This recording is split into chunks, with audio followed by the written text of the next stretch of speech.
Can you win a bishop? White is winning here, but you must find the best moves. And first off, there are a couple ways that you can immediately attack black's bishops, like playing rook down to e1 here, but these moves aren't really going to lead anywhere. Black can just move their bishop away and it doesn't really help. Same with rook over to a6. Black just moves their bishop and you don't really have any follow-up. So what else can you do here? Well, you can try playing maybe a check, rook e7 check, but once again, black can just move and nothing really comes out of it. However, there is another way that you can attack black's bishops, and that is with the move king over to b4. Now, this is a lot more challenging for black to deal with because they don't have many good options for their bishop. Already, all of these options are already covered, and if they try going to d7, then you have rook up to e7 check, forking black's king and their bishop. They move, you capture, of course you're winning.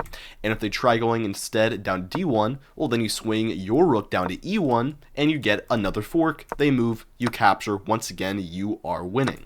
This only leaves them with one good option, that being bishop down to c2, at which point you have two ways of attacking this bishop, or I guess a few actually. You have king down to c3, you have rook c6, you have rook down to e2. However, the one you want to pick here is definitely rook down to e2 because you both attack their bishop and are setting up this fork, rook g2, on black's other bishop and their king. To try and prevent this other fork, the only thing they can really do here is maybe try bishop over to g6, but here you can simply play rook to g2 anyways, because after they move their dark square bishop here, well now this bishop is pinned, and so you have a nice bishop over to f5. No matter what they do, you'll be able to capture, and at the end of the day, a rook and a bishop versus a bishop endgame is winning.